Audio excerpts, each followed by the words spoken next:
Okay, so it's New Year's Eve, and I want to talk about a tale of two speeches.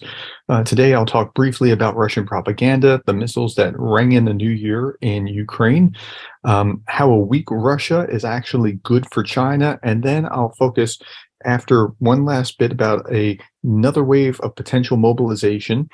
We'll talk about our main topic, which is Putin's speech and Zelensky's speech for New Year's. And we'll look at the contrast. It's really interesting how different these guys are. Hi, folks. My name is Darren Gerdes, and I do these daily updates on Ukraine every day, including Christmas, since day 85. I've been here and I'll be back tomorrow. Please subscribe if you care about Ukraine. So in these videos, I often show a segment called Fun with Russian State Media. And I'm not going to do that segment today because I'm actually going to the horse's mouth with the Putin's actual address. But I want to show you the kind of thing that I normally do. And that is, for example, this is RT, Russia Today, and how the year 2022 ended the American unipolar era. That means the dominance by the West and America as the leader of the dominance by the West. And Putin has, in his propagandic mythology, talks about how that has just fallen apart and we're going to have a bipolar world, kind of like what it was during the Cold War with the Soviets on one side and the Americans in the West on the other side. And this is replete throughout. I'm not going to go into the article right now, but that's the kind of thing that you see. And that's what we were treated to on December 31st, 2022 in RT. Okay, let me move along. So what's actually happened on the ground is Ukrainians are ringing in the new year after a day of Russian missile attacks and air raids. Multiple explosions rang out in Kyiv late on December 31st after a reported Russian missile strike on the Ukrainian capital. There were several waves of missile attacks on New Year's Eve. Another article. Kyiv residents have water and heat, but 30% of consumers are without electricity due to emergency shutdowns, said Mayor Klitschko. Another article yet. And here we see some more. The occupiers have decided to spoil the day for us, said the Mykolaiv governor, which is the understatement of the year. And I wanted to show you this picture because this is Ukrainians preparing to celebrate the new year, have had to rush to air shelters. Wow. I mean, this is how they're spending New Year's Eve because of what Russia has chosen to do. It's really deeply saddening to watch. Okay, let me shift gears. They didn't have fireworks in Ukraine because they're having real bombs. So when they hear explosions, that's not a good thing. I think it was wise for them to actually punt on the fireworks until victory. Switching gears now, a retired general says weak Russia would be satisfying for Xi. Now, this general that they're going to interview here is Wesley Clark. He was the former commander of NATO, so he kind of knows what he's talking about, and I would give him a good listen. So here's what he had to say. Think of it from China's perspective. They like Russian technology. They certainly want hydrocarbons, but the last thing Xi Jinping really wants is a super empowered rebuilt Soviet Union on China's border. And so a weak Russia that is caught coming to him for help, that's pretty satisfying for President Xi. Yeah, good point. Walk us through. That's interesting. A weak Russia is actually satisfying for Xi. Now, I've heard it talked about in two different ways.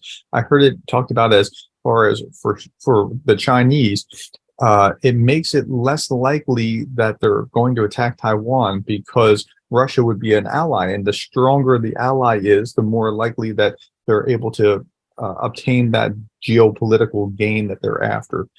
But on the other hand, that's right. They don't want Russia to be the big bad bear on their border. They are happy to be the leader within the region, and I think that's an actual correct assessment. So good job, Wesley Clark. Okay, let me move along. This was really interesting. Ukraine claims Putin is considering closing the Russian border.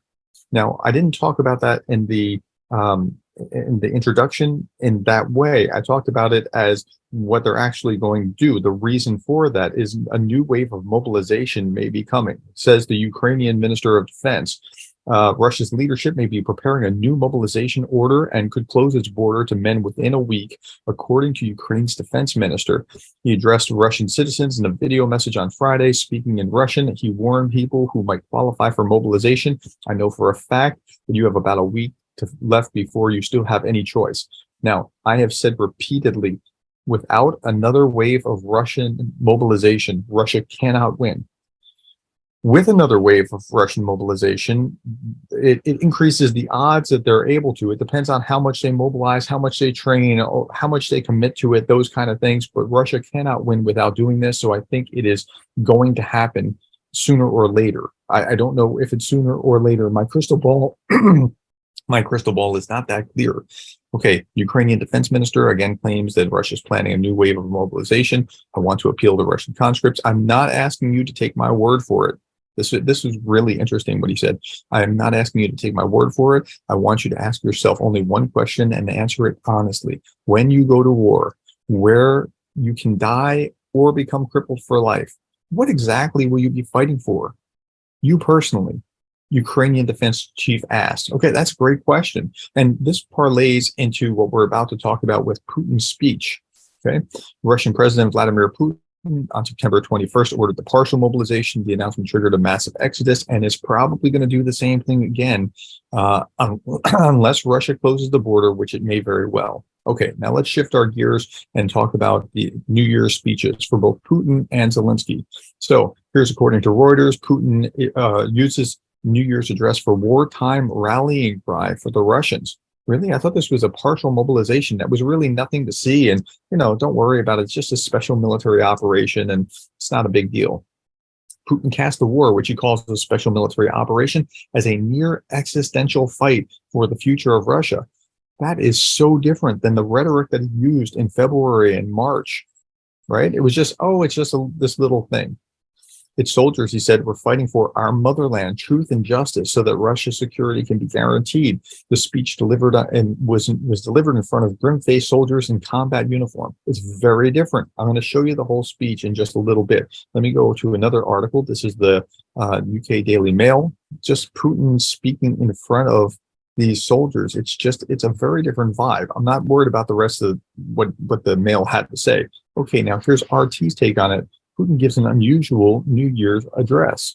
And it says the address was a venue drastically different from the traditional Kremlin courtyard stand-up shots of the president, with Putin this year recording the annual message on the Southern Military District headquarters. Okay, not only Russia, but the whole world experienced a, quote, significant change over the past year, Putin said, adding that the efforts to harm Russia made by the collective West, which have been backing Ukraine in the ongoing conflict, have largely failed.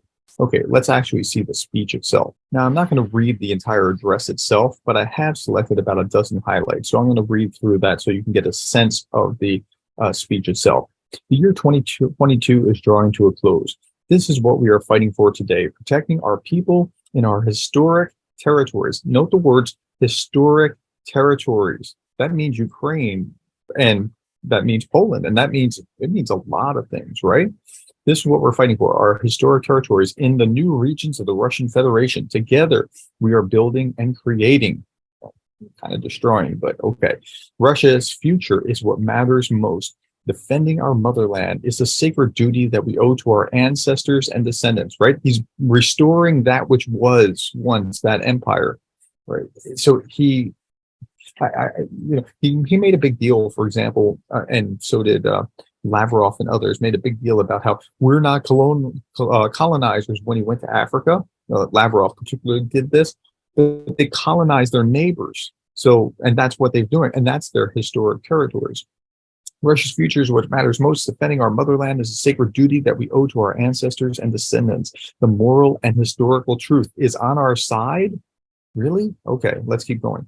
For years, Western elites hypocritically assured us of their peaceful intentions, including to help resolve serious conflicts in Donbass. But in fact, they encouraged the neo-Nazis. There's no proof of neo-Nazis or that that's a thing that's somehow regulating the Ukrainian government in every possible way. But what they mean by that is anybody who's Russophobic, which they mean they stand in opposition to Russia. The West lied to us about the peace while preparing for aggression, and today they no longer hesitate to openly admit it and cynically use Ukraine and its people as a means to weaken and divide Russia. Well, he's got the cart before the horse. The West is actually aiding Ukraine defending themselves, but okay. Russian servicemen, militiamen, and volunteers are now fighting for their homeland, for truth and justice, for reliable guarantees of peace and Russia's security. They are all our heroes. I mean, I'm hard-pressed to even what to say here. Comrades, thank you for your valiant service. Our entire vast country is proud of your fortitude and courage, endurance and courage. Millions of people are with you in their hearts and souls, and will be raising a toast to you at their New Year's table. Like, I mean, it's kind of the right words, but it's kind of, it somehow rings hollow in some sense. Friends, Russia has been living under sanctions. And he goes on about the sanctions. My friends, you are providing great support for the families of the fighters who perished, who gave their lives defending the lives of others. Defending the lives of others. How much damage and murder and rape and torture have they brought to Ukraine? I know how difficult it is for the wives and sons and daughters and their parents who raised real heroes. How does he know that? How do you know how difficult it is? This is empty, hollow words. With all my heart, I share your pain and ask you to accept my sincere words of support. Friends, now is the best moment to leave all our personal grievances and misunderstandings in the past. Let these heartfelt words and noble feelings give each of us immense strength and confidence that together we will overcome the challenges and keep our country great and independent. Okay, well, so the speech was somewhat of a pep talk, and he was trying to hit the right notes, but I want you to hear the contrast in Zelensky's speech. Okay? Now, not only for the sake of the actual truthful, factual differences, but for the way that Zelensky is approaching it. It's with Putin's speech, it was kind of like defend the homeland, right? Listen to Zelensky's tone. It's just different. And I've carved out a number of things in this one as well. This year began on February 24th. Even that you started that way was different, right? It didn't begin on New Year's Day. It began on February 24th. We woke up on February 24th into another life. We saw who was who, what friends and enemy are capable of, and most importantly, what we are capable of. Now, notice how many times we saw we so far. 1, we saw it. 2, we saw it again. 3, now listen for the word we as he speaks. On February 24th, millions of us made a choice, not a white flag, but a blue and yellow flag. Great line. On February 24th, we began to create our victory. This year can be called a year of losses for Ukraine, for the whole of Europe, and for the whole world. But it's wrong. We shouldn't say that. We haven't lost anything. It was taken from us. Ukraine did not lose its sons and daughters. They were taken away by murderers. Ukrainians did not lose their homes. They were destroyed by terrorists. We did not lose our lands. They were occupied by invaders. The world did not lose peace. Russia destroyed it. He reframed it. And this is the first process, or one of the most critical tasks of a leader it's called sense making in the academic literature. It is reframing and thinking through what actually has happened and helping others see that way. Okay? Russia destroyed it. And then he talks about like major events, right? February 24th, Bucha, Mariupol, Olenivka, Azovstal, the defense of Kyiv, Snake Island, Heimers, Crimea Bridge, Cruiser Moskva, Kherson. We will fight and we will continue to fight for the sake of the main word, victory.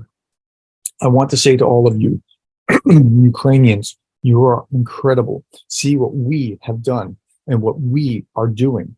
How our soldiers have been smashing this second army of the world since the first days. How our people stopped their equipment and infantry columns. How an old man used his hands to stop a tank. How a woman knocked down a drone with a jar of tomatoes. That actually happened, by the way. They said it was a jar of pickles, but it was a jar of tomatoes. How we withstood all threats, shelling, cluster bombs, cruise missiles, darkness and cold. How we supported each other and a state. Everyone is important in this war. Who holds a weapon, the steering wheel of a car, the helm of a ship or a plane, a scalpel or a pointer? Like, see how he's pulling everybody back into this? There are no small matters in a great war. There are no unnecessary ones. Each of us is a fighter. Each of us is a front. Each of us is the basis of the defense. We fight as one team, the whole country, all our regions. I admire you all. I want to thank every invincible region of Ukraine, Kharkiv, invincible Mykolaiv, Sumy City, Dnipro, Odessa, Kherson, thousands of you took part in actions against the Russists. Those that became a refuge for millions of Ukrainians, I thank you. And those who are waiting for Ukraine and will wait, Donbas, Luhansk region, Crimea, we're still coming for you, is what he's saying. We are all one family, one Ukraine. The world heard Ukraine, European Parliament, Bundestag, UK Parliament, Knesset, US Congress, Ukrainians surprise. Ukrainians are applauded. Ukrainians inspire, and they rightly do. Let this be the year of return, the return of our people, soldiers to their families, prisoners to their homes, immigrants to their Ukraine, return of our land, return to normal life, return to what has been stolen from us. May the new year bring all of this. We are ready for it. That is why each of us are here. I'm here. We are here. You are here. Everyone is here.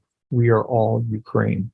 Do you see the difference in the tone, the inspiring, the enfolding? Everyone, we need your help. We are doing this. And this little homage back to his first day's speech when they thought that he had fled, and he said, I'm here, we're here, I'm in the capital city, I did not run, I am not a traitor, right? With the background of Kyiv. And wow, it's just such a contrast. Even if you separate the facts of what's happening in the war, the true facts of who did what, just listen to how Zelensky processes and thinks through things, and it's quite a different story. Okay, my friends, that's all that I had for today. Thank you. I will be back again tomorrow, and thank you for caring about Ukraine.